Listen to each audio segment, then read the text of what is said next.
In this trip, there was only, I would say, like maybe a half a dozen at most guys that actually landed on D-Day. They were from all different branches of the service: Air Force, Navy, Merchant Marines. Hardly any. My dad was one of the only ones that landed. I think maybe the only one that landed on Utah Beach. I know there was only 5 or 6 Normandy guys there.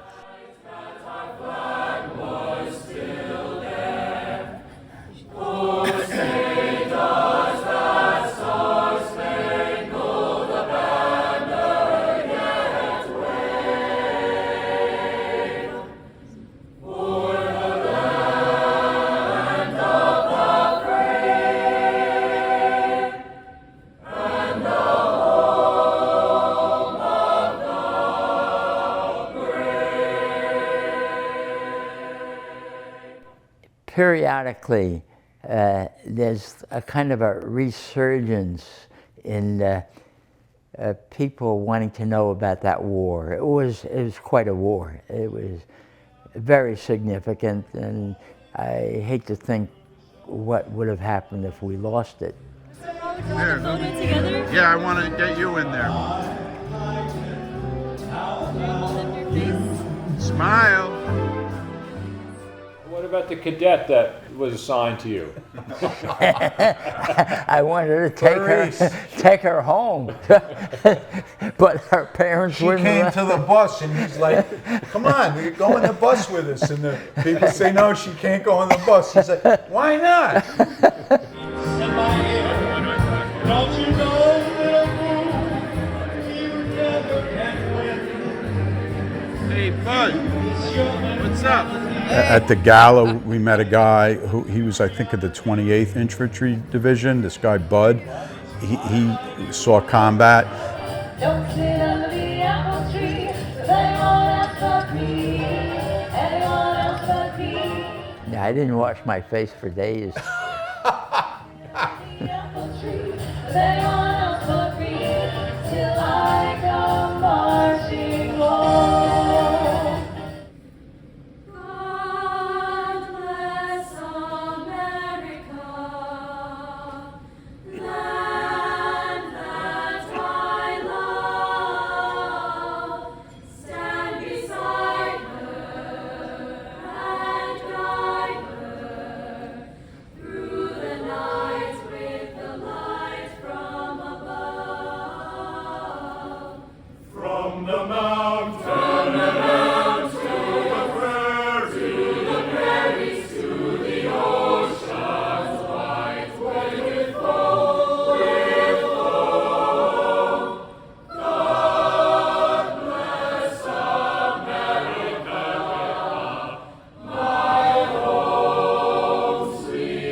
Well, it felt good to have people applauding and singing and thanking us.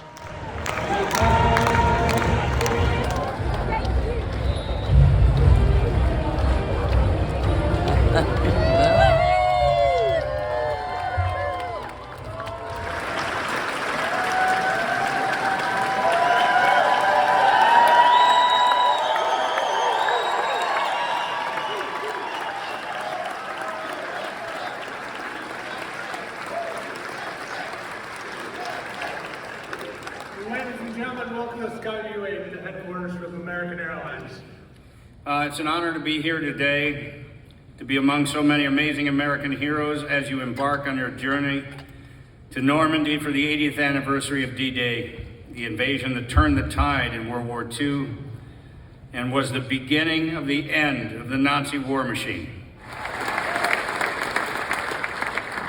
With many veterans in my family, I'm a proud nephew of 2 veterans of World War II. My Uncle Jerry served in the U.S. Navy on a landing ship tank, an LST, during the invasions of Iwo Jima and Okinawa, was a part of the occupying force after the surrender of Japan. My Uncle Jack Sinise was a navigator on a B-17 Flying Fortress with the 8th Air Force, 379th Bomb Group out of Kimbolton, England, flying 30 missions over Europe.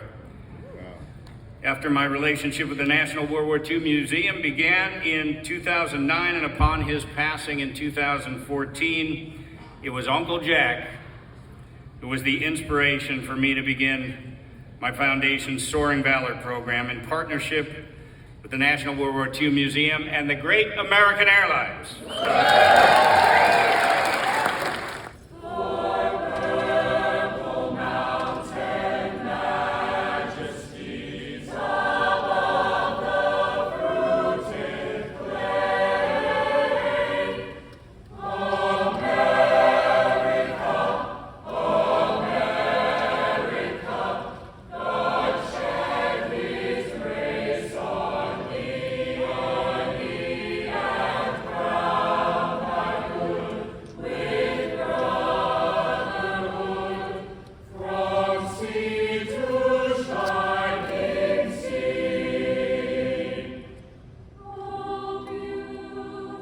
There was a guy, this guy Les, who got shot down in a bomber, and he was a POW for 15 months.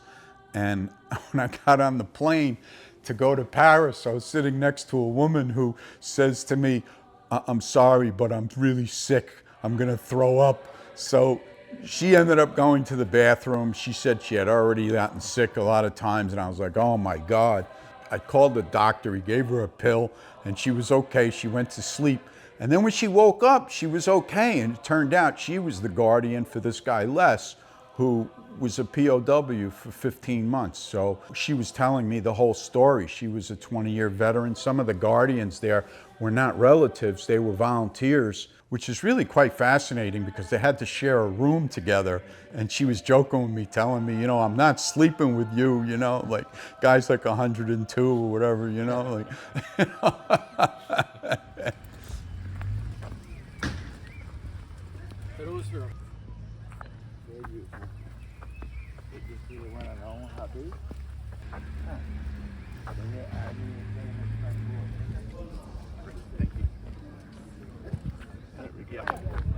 Looking good, feeling good. U.S. Army, I love it.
Americans who died in World War I and 24 unknown from World War II buried here, along with 974 Americans missing from World War I who are memorialized here as well.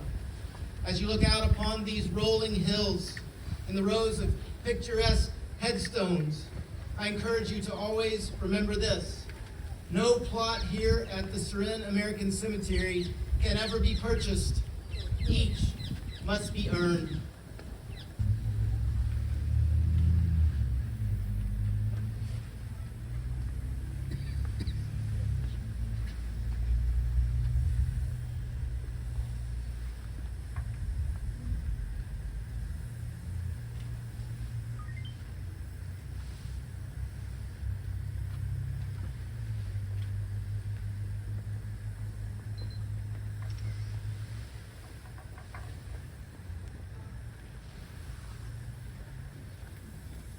But I have to say that without Paul, I could not have made this trip.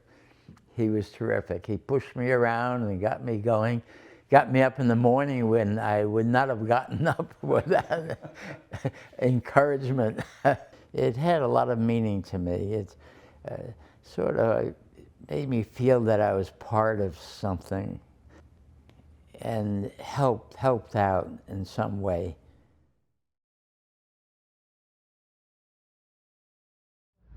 And here we are on the Seine River going under the bridge. He didn't knock it down like they did in Maryland. Well, the buses keep breaking down, but so far we're okay on the boat. Ooh, look at that. We went right under the bridge. Whoop, duck!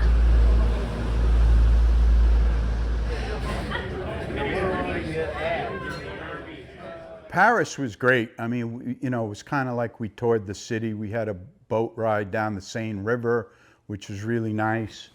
And as we went on the trip, everything we did was another ceremony with another wreath laying. We did it in Paris. We did it in Normandy on all the beaches, and they were playing taps. And early on in the trip, I discovered that this is a once-in-a-lifetime opportunity to mingle with the people, get to meet the people, get my father to meet people. Generally, my dad doesn't really talk to anybody unless they talk to him. So I decided from the beginning that I was going to take as many photos and videos as I could and work the room as best as I could. And as a result, I got to meet politicians, four-star generals, you know, just so many great people.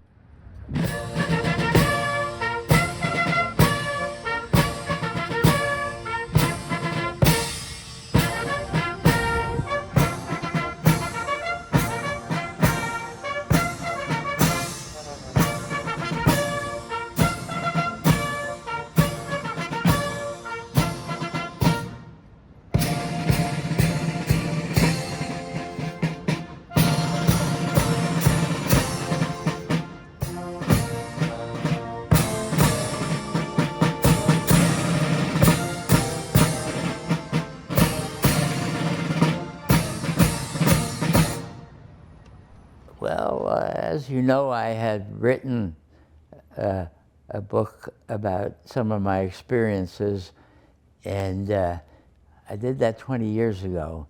And I do have some souvenirs and memories of the experience and the invasion. And so periodically I think about it. My mother told me at the time that she would shake me and wake me up at times because I was talking and hollering and behaving in a strange way in my dreams. I don't remember any of those dreams, but apparently I was having them.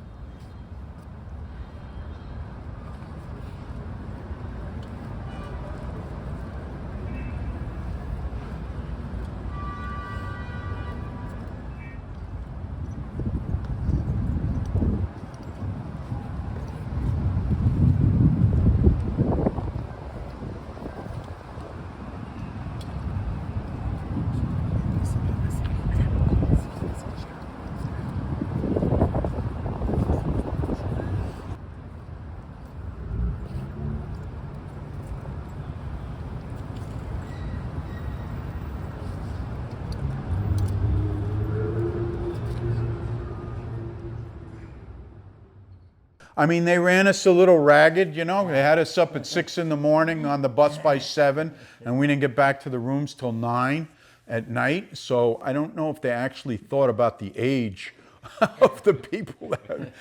All right, you can do it now. Take your lunch. It looks like a board game, right? But it's not, it's lunch. It's a very nice lunch. What'd you say? It's a very nice lunch. Dude, I traveled with 68 guys, 101 years old, average age. That in itself was a major, major experience. You know, we were in the buses and my father was showing me the hedge groves, which are basically these lines of trees with fields in between them. And after landing on the beach, you had to go across those fields, and the Germans would be hiding behind the trees. So that was what they call fighting through the hedge groves, so running across the field and getting shot at by Germans. So, you know, we're in the bus and I'm going past all these fields and imagining all that.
Well, it was interesting to me that they chose Utah Beach for the ceremony, because Utah Beach was a beach that I landed on, not in the first wave, I was in the second wave.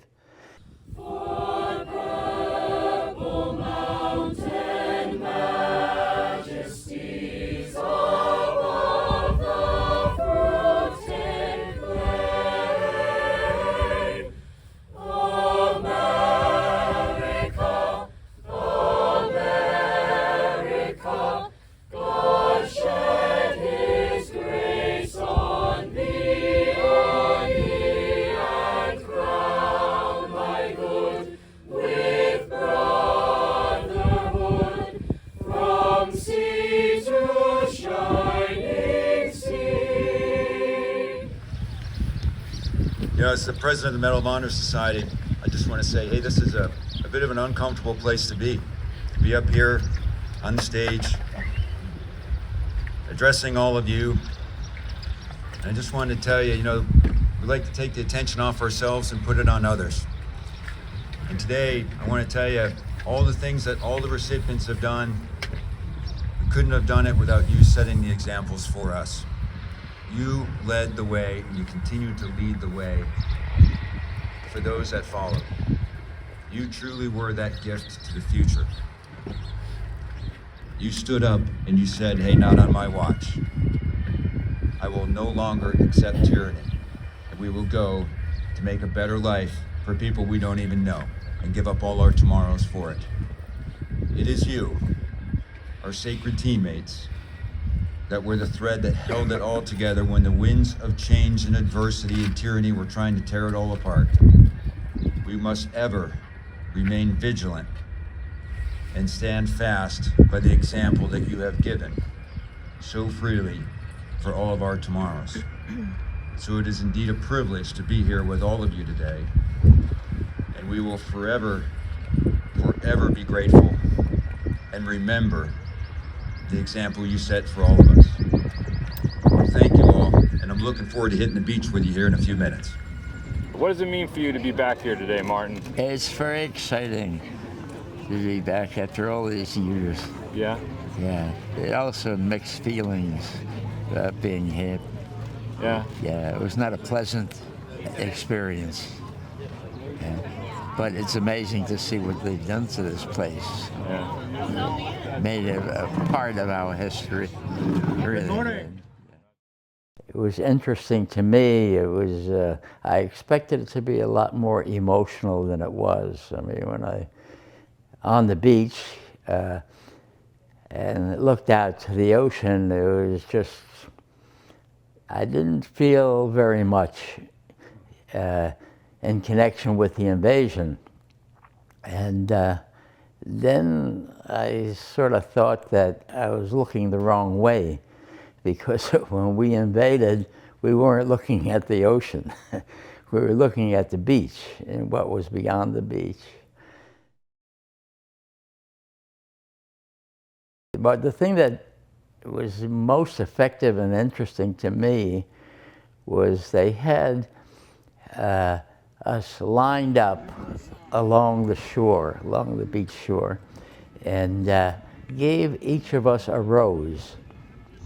And we faced the shoreline, and we were asked to put the rose at our feet on the ground, which would represent and honor those who died during the invasion. And that got to me. And then they asked us to put the rose on the beach at our feet, and they blew taps. And that was a kind of an emotional experience.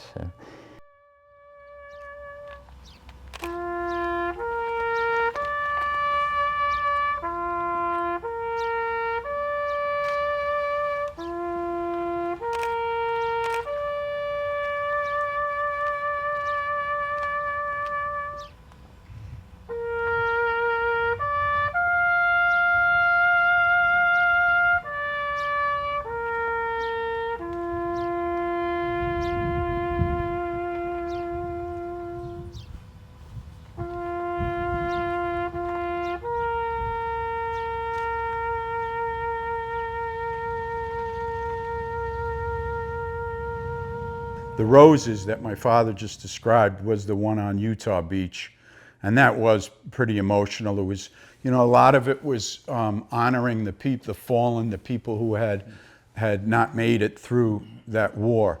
All these people that were in Normandy were so thankful and appreciative, and teach it in their schools, I guess, or the families teach the sons and the daughters about what happened and to appreciate it.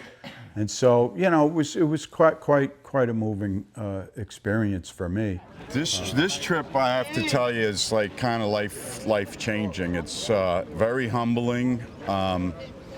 It's incredible. I think it's made me more humble, more appreciative, and just realizing how history is turning over now. 16 million Americans were in the war, and there's 100,000 left. That's history in the making right here, and it's been emotional, I have to say. Yeah, it really has. Thanks, Paul. Heave ho, my lads, heave ho! It's a long, long way to go. It's a long, long pull with our hatches full, braving the wind, braving the sea, fighting the treacherous foe. Heave ho, my lads, heave ho! Let the seas roll high or low. We can cross any ocean, sail any river, give us the goods and we'll deliver. Damn the submarine! We're the men of the merchant marine.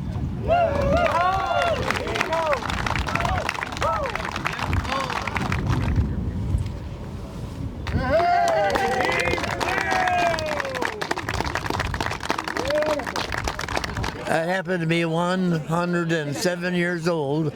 I guess I've got the edge on everybody right here, but I'm so lucky because that I have health enough to be here. This is something I'm so scared that I wouldn't get here, but here I am, and it's something I wouldn't believe that would ever happen. The last time I was there with my sons, and we were mostly France and Normandy, and it seemed like a much shorter trip than this. When we interviewed you and we talked briefly about your brother, Ernie, yeah. Right? Mm-hmm. Did you think about him at all when you were there? I did, because it turned out that he was killed in the same battle that I was involved in, and I did not know that until some time later.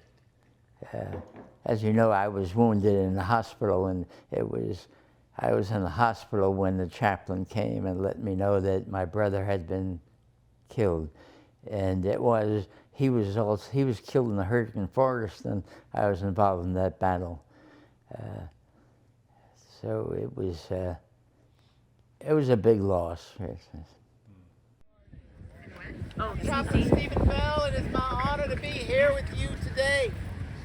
Lieutenant John Burkhalter was a highly decorated chaplain with the 1st Army Infantry Division, landing early on Omaha Beach on D-Day.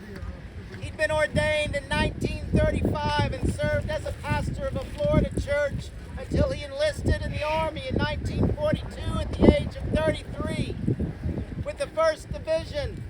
My name's David Bellavia. I'm an Iraq War veteran, and I'm here with 5 other Medal of Honor recipients, 2 studs from Vietnam, 1 Afghanistan Navy SEAL, and 2 guys, I'm 1 of 2 from Iraq. The other one's cooler though, he's Delta, so whatever. I want to talk about what happened 80 years ago today. Not on June 6th, today, 80 years ago. And I'm looking at you because I'm talking to the greatest generation, but you are the ones that need to listen. Because 80 years ago today, this generation sat around smoking and joking. They were nervous. They had no idea what was coming down the line. And they sat around and they wrote their letters home. And they talked to their mom and dad and their wives and their children. And they were saying, I don't know what's going to happen. And they found out on June 6th what was going to happen. Now you feel this sand. That water's cold. They had to move south. We talk about D-Day as a day, but the Normandy campaign went on until late August. 15 Medal of Honor recipients would receive the Medal of Honor for the Normandy campaign. 5 on this beachhead alone, 9 posthumous. If you turn around and look at that monument right there, that is my 1st Infantry Division monument, where 627 men died right behind you on that beachhead.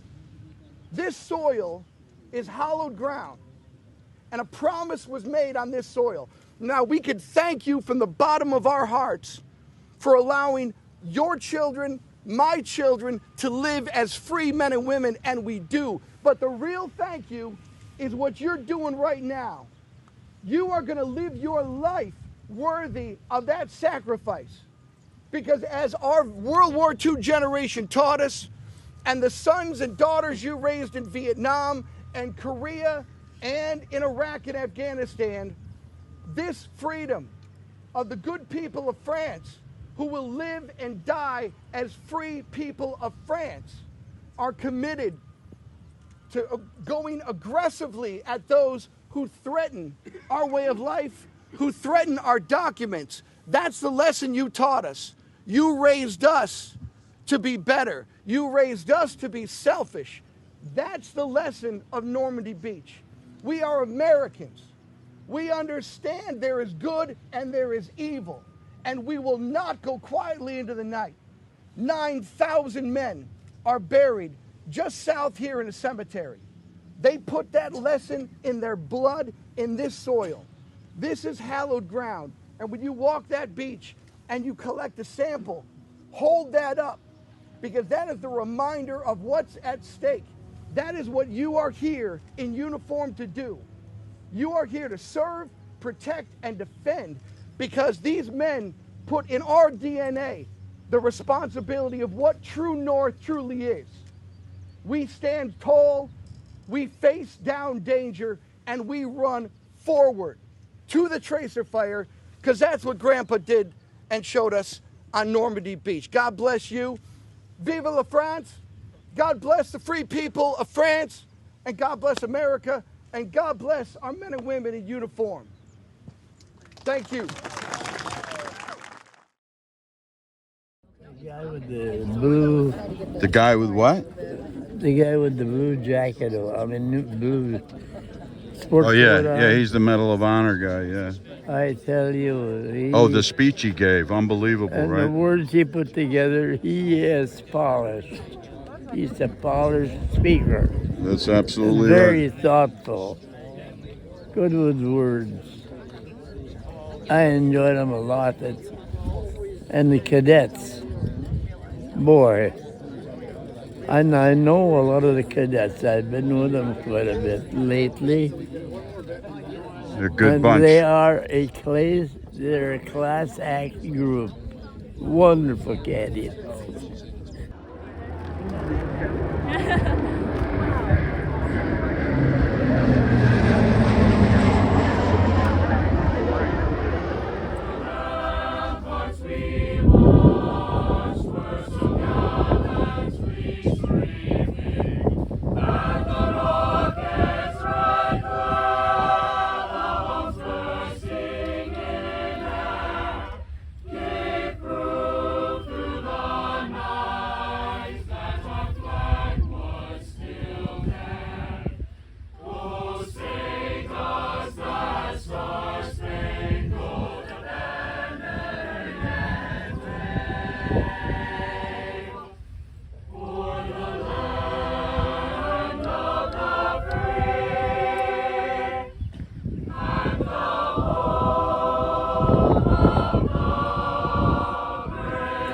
Going where? Backwards?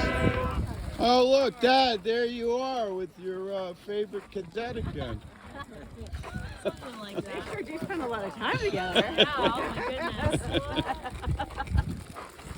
Sorry, Mr. Marvin, go backwards one last time. Going backwards For the camera. to where we once became from. Oh, we're here at Point du Hoc.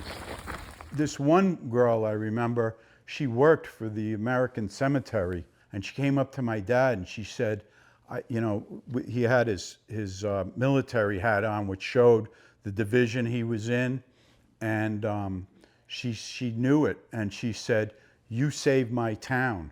She said, "My town is about 10 or 15 miles in from the beach." She said, "You were there. You liberated my town. My family still lives there, and I want to thank you."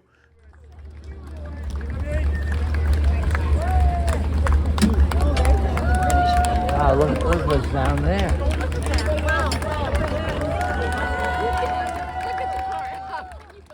I was very impressed with the reaction of the French people in the towns that we went. They were so happy to see us and seemed so appreciative of what we represented, freeing up France from the Germans. And these were second generation people. The people in Normandy, the older ones that are like, in their 80s, late 80s or whatever, remembered the occupation when they were there. And they would teach all this to their kids and their grandkids. And when we would go there, families would come up to us and little kids would kiss my father on the cheek and take pictures. And then, people would come up to him, and say, "Thank you so much for saving our country," like it was yesterday, and this happened repeatedly. Thank you.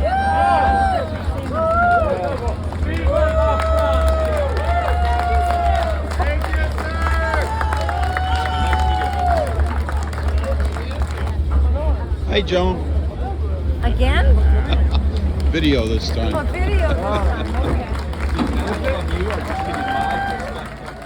That was amazing. Just people just wanting to reach out and grab. We had to have like bodyguards on the side because they wanted to shake hands and but the car was still moving, and just cheering, and yeah, really unbelievable how appreciative they were. Even 80 years later, they teach it to their kids and their grandkids. Paul, he's presented it very well. At one point, the buses were stopped at that location, and a Frenchman who lived in the town that we stopped at got on the bus, and he said he wanted to thank us for saving his life. And what he meant by that, he described how life was like under the Nazis. And he said that the Germans acted as though they owned the town. They owned everything. They would go to restaurants and have dinner and never pay for it. They would go into apartments and chase the people out and take over the apartment. They acted as though they owned the country. He was a boy at the time, he was young, but he said he doesn't think he could have survived that kind of life. So he thanked us for, in effect, saving his life. They were all very appreciative. I was a bit surprised at the emotion that was shown by the French people. Didn't realize how much it meant to them to have us liberate them from the Germans. Look what they got set up there. What? Look what they got set up. Yeah, I see that, yeah. You know, I was a POW, and it's hard for me to recollect how long I was a prisoner.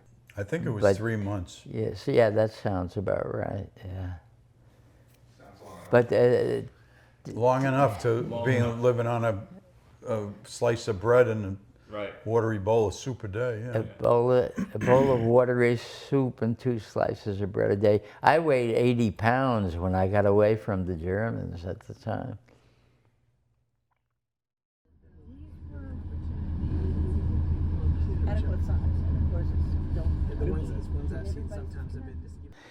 It was nice meeting Nancy Pelosi and some of these other bigwigs, and I was impressed that they were impressed that we had done this. But I was more impressed with the citizens of the towns we went through, the French. They were very grateful and happy to see us. Meeting with all these people and, you know, the whole experience in totality was a different story for me, because I also went on that trip 30 years ago, and it was way different because we did it on our own. Actually, my dad can walk pretty well for a block, but we had a lot of walking, so we had wheelchairs, you know. It was the last day when the president was going to speak, and they had a VIP tent. That's where all the bigwigs were, all the top generals and the politicians and everything. The porta potties they had were in another room on the side, and I went over there and I wheeled him in, and he went into the bathroom. And this guy comes, and he's like, he couldn't really figure out exactly what was going on.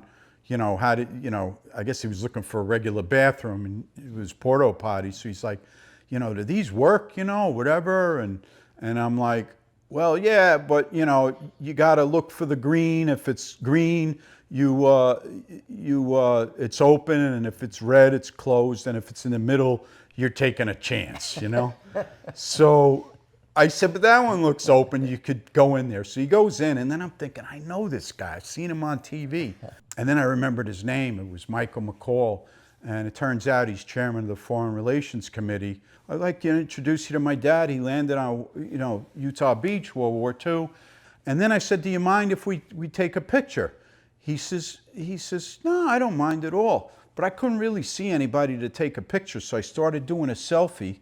And then all of a sudden, Steven Spielberg comes walking over, the director, with his wife. And she's like, oh, you want me to take the picture? So I said, sure. So Steven Spielberg's wife took our picture, and then he's like, oh, let me introduce you to the chairman of the Joint Chiefs of Staff. So we go over and we meet the Joint Chiefs of Staff, Charles Q. Brown Jr., and then our Representative Meeks, Gregory Meeks, who used to be the chairman of the Foreign Relations Committee when the Democrats had the House. He comes over, and so we're talking to him, and we're kind of joking around and taking group photos, and that was pretty cool.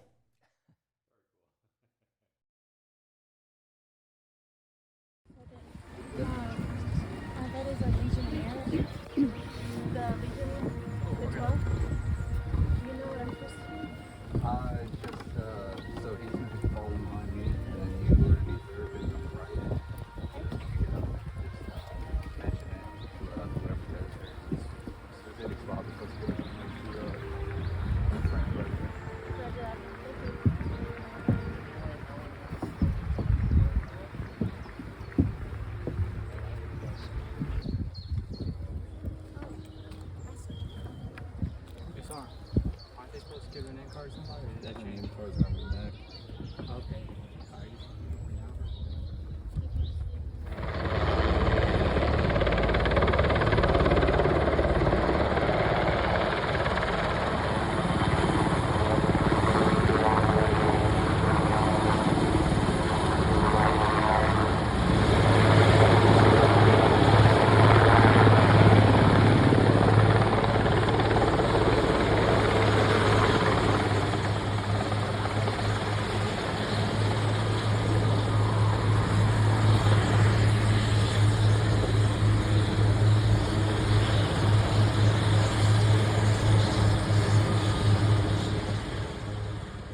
That was very impressive. Yeah, I was sitting maybe 20 or 30 feet from Biden in back of him, and I couldn't hear a word he was saying,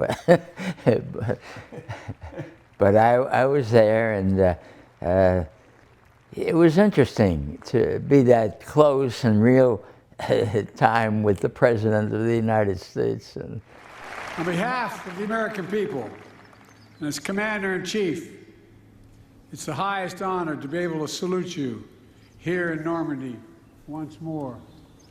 All of you, God love you.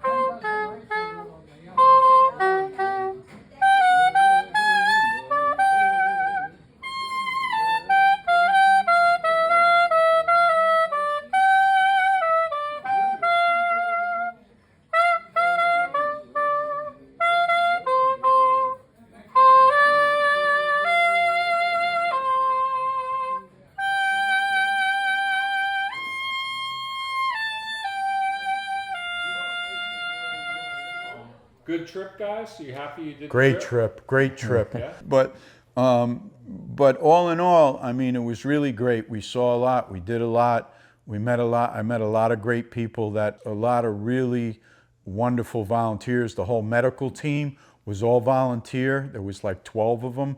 Without them, the trip never could have happened. You know, there was a lot of love around there, you know. It was nice. Life could be a dream, life could be a dream. Do shaboo. Oh, life could be a dream, shaboo. If I could take you up in paradise up above, shaboo. If you would tell me I'm the only one that you love, life could be a dream, sweetheart. Hello, hello again, shaboo, my trouble, me again, boom, my boom, shaboo, ding dong, shaboo, ooh, whoa, shaboo, life could be a dream, if only all my precious plans would come true. If you would let me spend my whole life loving you, life could be a dream, sweetheart. Every time I look at you, something is on my mind.